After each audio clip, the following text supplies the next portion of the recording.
Refraction of light through a glass prism. तो इसमें हम प्रिज्म के बारे में पढ़ेंगे। प्रिज्म सबने देखा ही होगा। तो प्रिज्म कैसा होता है?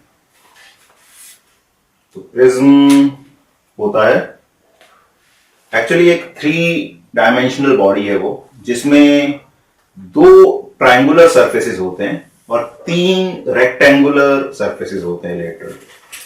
जैसे अगर हम उसको ड्रॉ करने की कोशिश करें 3D में, तो कुछ इस तरह से हम उसको ड्रॉ कर सकते हैं। ये इस तरह से बनाए इसको।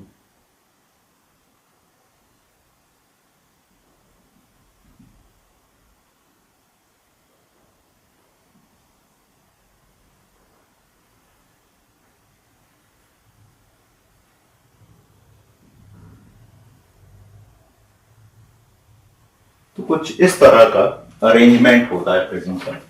तो 2 ट्रायंगुलर सरफेसेस होते हैं, ये 2 सरफेसेस, और 3 रेक्टेंगुलर लेटरल फेसेस होते हैं, एक ये वाला और एक ये पीछे वाला। तो इस तरह के अरेंजमेंट को हम प्रिज्म बोलते हैं। और इसमें जब हम रिफ्रैक्शन की बात करते हैं, तो ये जो 2 रेक्टेंगुलर सरफेसेस हैं, ये रिफ्रैक्शन में काम आते हैं। एक सरफेस से लाइट एंटर करती है, प्रिज्म के अंदर से जाती है, और फिर दूसरे सरफेस से बाहर आती है। और जब भी हमें इसको ड्रॉ करना होता है समझने के लिए, तो मेनली हम इसका ये एक फ्रंट फेस, या हम बोल सकते हैं कि जो उसका व्यू है सामने से, कि अगर प्रिज्म को ऐसे रखा हुआ है तो हमको सामने से प्रिज्म कैसा दिखाई देगा? इस तरह का दिखाई देगा।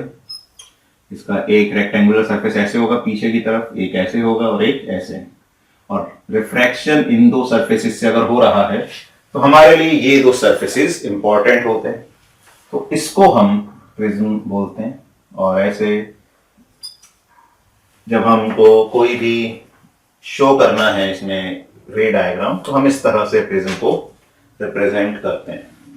ठीक है, तो प्रिज्म में 2 ट्रायंगुलर बेसिस होते हैं, 3 रेक्टेंगुलर फेसेस हैं, और ये जो रेक्टेंगुलर फेसेस हैं इनसे रिफ्रैक्शन होता है, और हम उसको इस तरह से रिप्रेजेंट कर सकते हैं। उसका जो भी एक फ्रंट अपने को दिखाई देगा अगर हम सामने से देखेंगे प्रिज्म को, और प्रिज्म ऐसे रखा हुआ है कि इसके रेक्टेंगुलर सरफेसेस परपेंडिकुलर हैं बोर्ड के, और जो ट्रायंगुलर सरफेसेस हैं वो बोर्ड के पैरेलल हैं। अब अगर ये 2 रिफ्रैक्टिंग सरफेसेस हैं PQ and PR, PQ and PR are the refracting surfaces,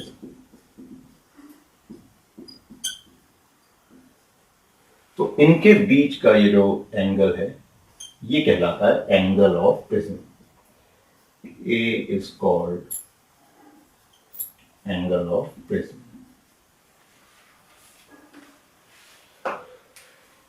अब हम डिटेल में देखेंगे कि प्रिज्म में क्या होता है रिफ्रैक्शन में, और कुछ जो पॉइंट्स हमने पहले भी देखे हैं रिफ्रैक्शन के, वो भी इसमें काम आएंगे। तो हमने क्या स्टडी किया था रिफ्रैक्शन में? तो हमने ये स्टडी किया था कि अगर लाइट एक मीडियम से दूसरे मीडियम में जाती है तो उसको रिफ्रैक्शन बोलते हैं, और अगर लाइट रेयरर से डेंसर मीडियम जाती है तो क्या होता है? It bends towards the normal. और अगर डेंसर से रेयरर मीडियम जाती है तो it bends away from the normal.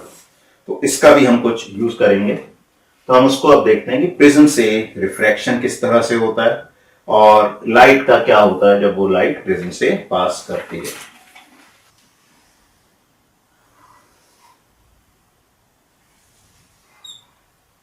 ये प्रिज्म है PQR।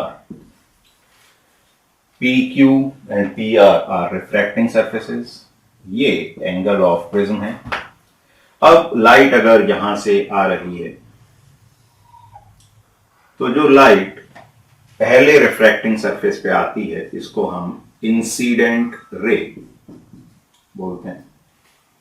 और मान लो ये इस सरफेस पे नॉर्मल है, N डैश, नॉर्मल से इंसिडेंट रे का जो एंगल है इसको हम एंगल ऑफ इंसिडेंस बोल देते हैं आई। अब सराउंडिंग मीडियम जो है वो एयर है और जो प्रिज्म का रिफ्रैक्टिव इंडेक्स है वो एन है। तो ये रेयरर मीडियम हुआ, ये डेंसर। अब लाइट रेयरर से डेंसर मीडियम में जा रही है तो क्या होगा, it will bend towards the normal. तो ये नॉर्मल की तरफ चली जाएगी।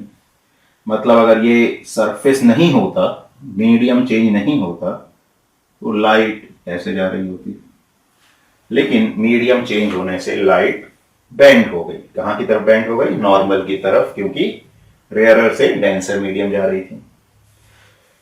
अच्छा, ये जो लाइट प्रिज्म के अंदर जा रही होती है इसको हम बोलते हैं रिफ्रैक्टेड रे। और ये लाइट इस दूसरे रिफ्रैक्टिंग सरफेस पे इंसिडेंट होगी जो कि है पी आर। इसका नॉर्मल हम ड्रॉ करें, इसको हम मान लें एम एम डैश। अब ये डेंसर मीडियम है, ये रेयरर मीडियम। तो लाइट डेंसर से रेयरर मीडियम जाएगी तो नॉर्मल से अवे बेंड हो जाएगी। मतलब अगर ये नहीं होता तो लाइट ऐसे जा रही होती, इससे लाइट क्या हो गई और बेंड हो गई। और ये जो लाइट फाइनली बाहर आती है, इमर्ज होती है, इसको इमर्जेंट बीम भी बोलते हैं या इमर्जेंट रे। और नॉर्मल से इसका जो एंगल है इसको एंगल ऑफ इमर्जेंस बोलते हैं। तो इस तरह से प्रिज्म क्या करता है, लाइट को डेविएट करता है। दोनों सरफेसेस देखोगे तो सेम डायरेक्शन में डेविएट करते हैं। लाइट यहां से गई, इसने लाइट को यहां मोड़ा, फिर इसने भी लाइट को उधर ही मोड़ा। तो एक टर्म भी यूज की जाती है डेविएशन या एंगल ऑफ डेविएशन, उसको भी हम समझे, डेविएशन और एंगल ऑफ डेविएशन। इसको कैपिटल डी से डिनोट करेंगे। तो एंगल ऑफ डेविएशन या डेविएशन क्या होता है, तो it is the angle between the direction of incident ray and the final emergent रे। ध्यान रखना है किसके बीच का angle, incident ray and final emergent रे। तो इंसिडेंट रे में भी उसकी डायरेक्शन, तो इंसिडेंट रे की डायरेक्शन क्या थी, ये कि अगर ये प्रिज्म नहीं होता तो लाइट ऐसे चली जाती। अब डेविएशन का मतलब है इस प्रिज्म ने उस लाइट को कितना मोड़ दिया। तो अगर हम इस इमर्जेंट रे को थोड़ा सा पीछे एक्सटेंड करें, अच्छा एक्सटेंड करने के लिए हम डॉटेड लाइंस का यूज करते हैं। जो हमने ये जो सॉलिड लाइंस है ये बनाई है एक्चुअल पाथ शो करने के लिए, लाइट का ये एक्चुअल पाथ है, और जितनी भी डॉटेड लाइंस है वो सब रेफरेंस के लिए हम शो करते हैं। तो अगर ये प्रिज्म नहीं होता तो लाइट यहां जाती, प्रिज्म के होने से फाइनली लाइट यहां जा रही है, तो ये इंसिडेंट रे की डायरेक्शन और फाइनल एमर्जेंट रे की डायरेक्शन के बीच का जो एंगल है ये कहलाता है डेविएशन या एंगल ऑफ डेविएशन। अब देखो प्रिज्म में क्या हुआ, हमने पहले पैरेलल स्लैब से रिफ्रैक्शन पढ़ा था, उसमें अगर याद हो तो क्या होता है, लाइट जो फाइनली बाहर आती है वो इंसिडेंट रे के पैरेलल होती है, बस उसमें क्या होता है लेटरल शिफ्ट। लेकिन प्रिज्म में क्या हुआ, सरफेसेस इंक्लाइन है, तो इससे लाइट दोनों ही सरफेसेस से सेम डायरेक्शन में डेविएट हुई और ओवरऑल डेविएशन बढ़ गया। और यही प्रिज्म का मेन रोल होता है कि लाइट को डेविएट करना। और अगर हम डिफरेंट कलर्स यहां से पास करेंगे, तो व्हाइट लाइट पास करेंगे तो अलग अलग कलर्स को अलग अलग एंगल पे वो डेविएट करेगा, जिससे हमें कलरफुल पैटर्न मिलता है, उसको भी हम आगे समझेंगे। और पैरेलल स्लैब में क्या होता है कि लाइट फाइनली पैरेलल हो जाती है, क्योंकि दोनों सरफेसेस ऑपोजिट डायरेक्शन में डेविएट करते हैं, एक राइट में डेविएट करता है तो दूसरा लेफ्ट में डेविएट करता है। तो ये हमें प्रिज्म के बारे में पता होना चाहिए। अच्छा, एक एक्सपेरिमेंट भी हम कर सकते हैं, लेबोरेटरी में करवाया भी जाता है कई बार स्कूल में, कि हमें ऐसे डेविएशन फाइंड करना होता है प्रिज्म के कारण।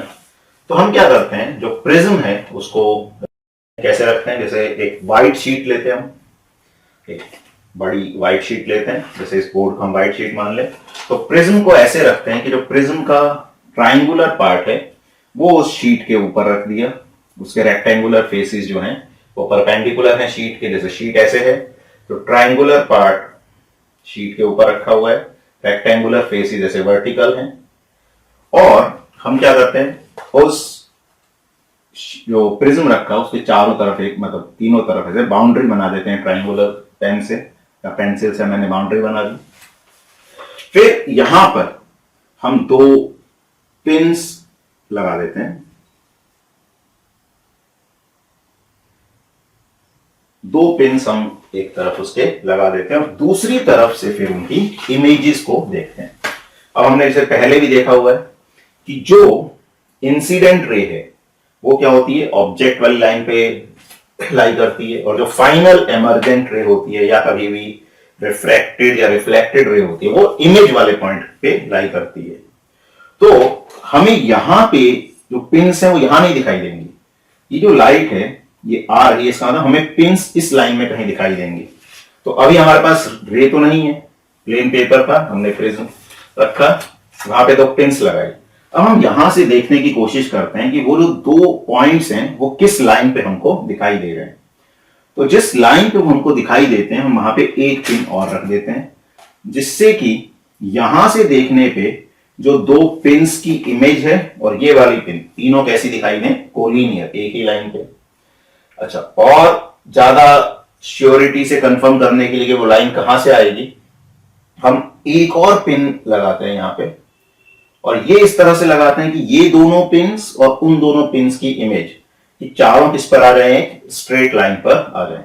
अगर ये ऐसा हमने अरेंजमेंट बना दिया तो हम आसानी से अब रे डायग्राम बना सकते हैं कि प्रिज्म ने कितना डेविएशन किया होगा। तो ये करने के बाद अब हमने प्रिज्म हटा दिया और इन दोनों पॉइंट को जोड़ने वाली एक लाइन ड्रॉ की, जो प्रिज्म की जो बाउंड्री हमने ड्रॉ की थी उस पर यहां मीट करी, तो ये हमारी इंसिडेंट रे हो जाएगी।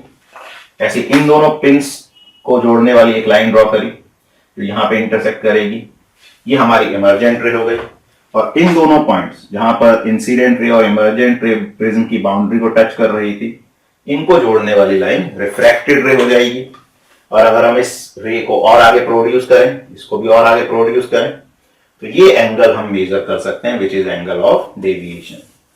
तो ये हमें प्रिज्म के बारे में बेसिक आइडिया होना चाहिए। ये रे डायग्राम कैसे बनता है, किस तरह का उसका अरेंजमेंट होता है, डेविएशन किसको बोला जाता है, इंसिडेंट रे, इमर्जेंट रे और रिफ्रैक्टेड रेस क्या होती हैं। तो ये प्रिज्म के बारे में बेसिक आइडिया हमें होना चाहिए।